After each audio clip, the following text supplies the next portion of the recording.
Okay, as I said, my name is Eliana Ibrahimi. I come from University of Tirana, Albania, and today I'm going to present to you a short study which I have been doing with my colleagues Fundime, Miri, Sara, Berberi, Erinda, Rruci, and Paola Xhelili, also from University of Tirana.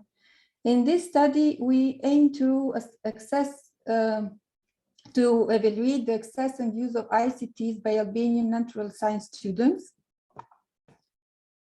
Where did the idea for the study come from? As we all know, as all the talks have mentioned today, the COVID-19 pandemic put us in a situation where we had to switch urgently to e-learning.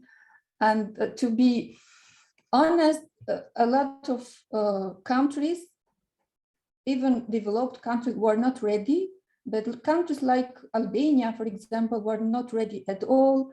So we had a lot of difficulties, and we did study before with colleagues to see how our students are adapting with e-learning, online learning.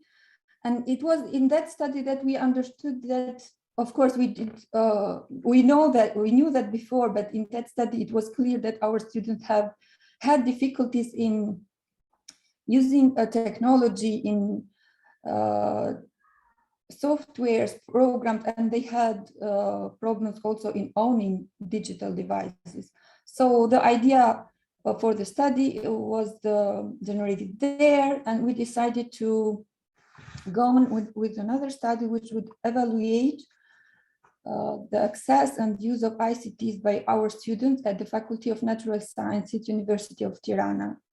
With the study, we aim to see first if our students were well equipped with digital devices, what was their software skills level, so were they good in using several softwares and online applications, how much they were before and now involved in e-learning and courses, open massive courses, and what was their perception on technology-based education. So this were some of the research questions we wanted to answer with this study. To collect the data from students, we performed online questionnaires. We sent via email, university emails, the questionnaire to students without all the instructions. The questionnaire was formulated based on other studies which were found in the literature. We had a response rate of 50%, so we have a sample of 491 students who participated in the study. In general, they were females, so because this is the situation with our students in Albania, we have the majority of students females, so 83.3% were females and only 16.7% were males. They come from different study programs such as biology, biotechnology, physics and mathematics, chemistry and computer science, and they had different academic performances from low to average and high academic performance. So this is a background of the participants who are part of the study.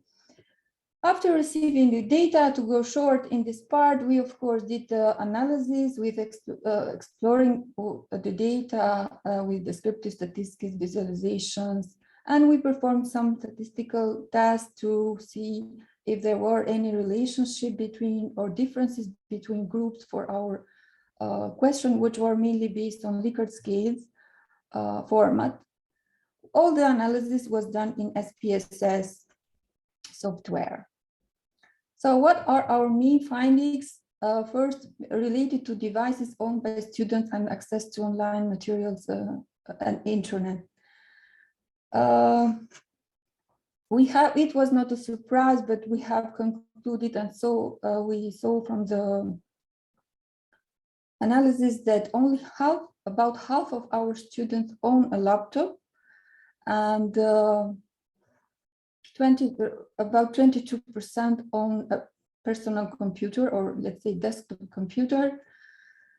Majority, but not all of them, own a smartphone, so 84.7% have a smartphone.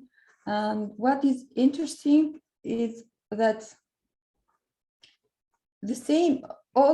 about the same percent of students use the smartphone to access online materials and classes.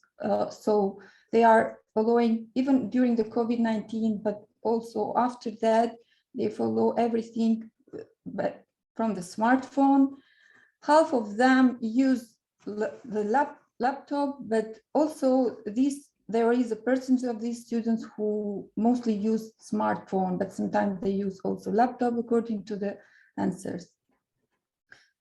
About 70% of them have access to internet, and 30% don't have access to internet, unlimited internet, but they use it from coffees or public Wi-Fi.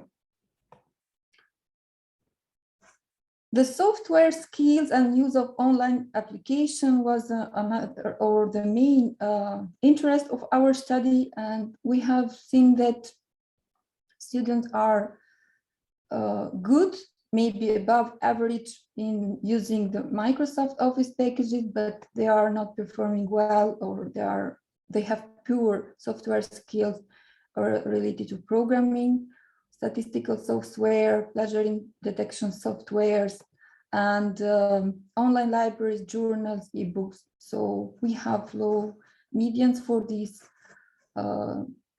applications, which means that they don't use them very often, or they don't have the skills necessary to use these applications. We have seen that these skills are related, statistically significant relationship we have found with the program of study. So we have seen that, as expected, of course, computer science students have higher software skills compared to other programs, which on the other hand had no significant difference between them. We have also seen that, of course, as expected also, that academic performance is affecting the software level skills, where students with high academic performance have in all the programs higher software and use, let's say, better and often technology to support their learning and education. Another important topic which we assessed and aimed to evaluate in the study was the attendance of MOOCs, or massive open online courses. Albanian students are not very familiar with these courses, which are a very good source of learning. Let's say now from different platforms like Coursera, IDX, and there are really good courses offered by very good universities in different countries from all around the world. And the results show that, so we expect, but the results show that the majority of students don't have an idea that these courses actually exist. There are some of them, but still low percentage that they did know, but they haven't followed or actually registered in one open online course. And there are also some of them, but very low percentage, 5% for biology, 10%, 7%, which have followed actually an online course. Here we also have a relationship with the program of study, and again, the computer science students seem to have a higher percentage of attendance in these courses. Another problem which limits students to follow these courses is their English level. So we have found a relationship between the English level and MOOC attendance. So students with a lower English level had lower odds to have actually attended a MOOC or an online course. So this seems to be a very important limitation for them. However, it seems that overall students after COVID-19 especially seem to have a good perception on technology and on the support that technology can give to education and to their learning, because the majority think that, for example, video lectures for each class, which they had the opportunity to have during the online learning, course managing platforms, which, to be honest, in Albania were used maybe in most universities for the first time during COVID-19. This was not something usual before that. But it seems that students appreciate this kind of learning, and they express the need that they should be used after online learning also. So we are trying to keep that form of education and support by technology. So to conclude, with this short study, we have concluded that most of our students in Albania are still using a smartphone to follow the lectures and to search the internet and to maybe do whatever their professors are asking, and only half stay to have and use a laptop. They don't have really good software skills, especially in some softwares. They don't use a lot online journals and libraries, and they have quite low attendance of online courses, which should be, let's say, higher.